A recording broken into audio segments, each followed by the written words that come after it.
اكثر فريق اللي كيبان متزن هذا العام ويقدر يدي البطوله هو الرجاء الصراحه. ولكن الغريم ديالنا الوداد البيضاوي عندهم تشكيله حتى هما ناضيه وتل دابا غاديين كيتنافسوا فايتيننا بنقطه كنظن في الترتيب. ولكن بركان كتبان هذا العام حسن من الوداد كاع، يعني حنا هذا العام الرجاء غنساليو الثالثين. وبلا ما نساو اللي فار الزعيم الجيش الملكي اللي حتى هما هذا العام كيبان بانه باغيين يديو اللقب الثاني على التوالي. في هذا الفيديو غنقول لكم شكون هما اكثر جوج فراقي بالنسبه لي اللي غينافسوا على البطوله الجوله الاخيره و100% واحد منهم غادي يدي البطوله. يلا غنقول لكم شكون بالنسبه لي انا اكثر جوج فراقي اللي فريمون غيتقاتلوا على البطوله هذا العام. هذا غيكونوا اشد جوج منافسين على البطوله المغربيه في هذا الموسم هذا ديال 2023 2024. اول حاجه وكيف قلت في البدايه ديال الفيديو هذا العام كاينين 4 ديال الفراقي اللي غينافسوا على البطوله اولا اللي كيبان انهم كينافسوا الرجاء والوداد الجيش وبركان. ولكن في الحقيقه هاد 4 الفراقي ما كيبانش ليا انهم غيبقاو حتى الاخر كيتنافسوا على البطوله، وانما غير جوج فراقي منهم فقط هما اللي غاديين يبقاو يتنافسوا. كيبان ليا انهم عندهم القدره باش يتنافسوا. شكون هاد جوج فراقي؟ الفريق الاول اللي كيبان ليا انه فريمون يقدر يدي البطوله هذا العام هو الرجاء. ما كنقولش هكا حيت رجاوي، ولكن فريمون النقطه السوداء الوحيده في الرجاء حاليا هو انه ما عندناش شي مهاجم نيت ديال بصح اباراتشي. فالمدرب ما بيهش الرئيس ناضي جمهور فريق يعني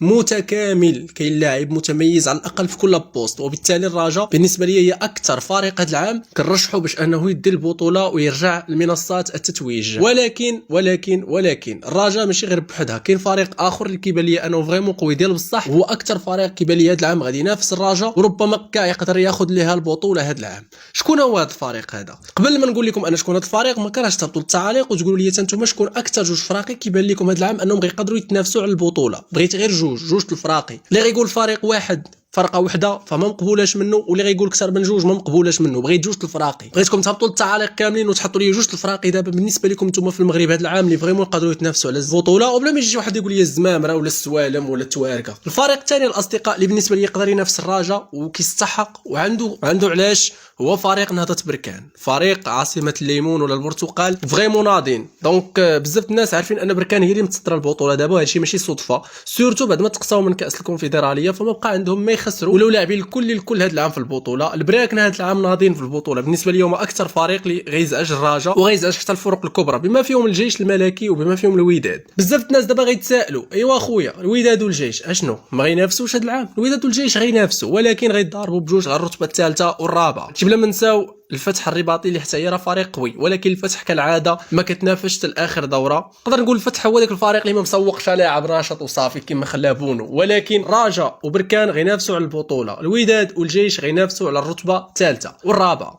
وغنعاود نقول تقدر الفتح الرباطي تخلق المفاجاه وتحت الرتبه الثانيه الثالثه او الرابعه. هادشي اللي كاين. كنتمنى انكم انتم تهبطوا لتحت وتعطوني الاراء ديالكم. هذا غير راي ديالي، انا ماشي شوافات الدراري بلا ما تقلقوا. الناس اللي كيشجعوا الوداد كيشجعوا الماس بلا ما تقلقوا، هذا راي ديالي. هبطوا انتم للتعاليق وعطوا الاراء ديالكم. شكون اكثر جوج فراقي اللي كيبان لكم انهم فريمون يقدروا هذا العام ينافسوا على البطوله؟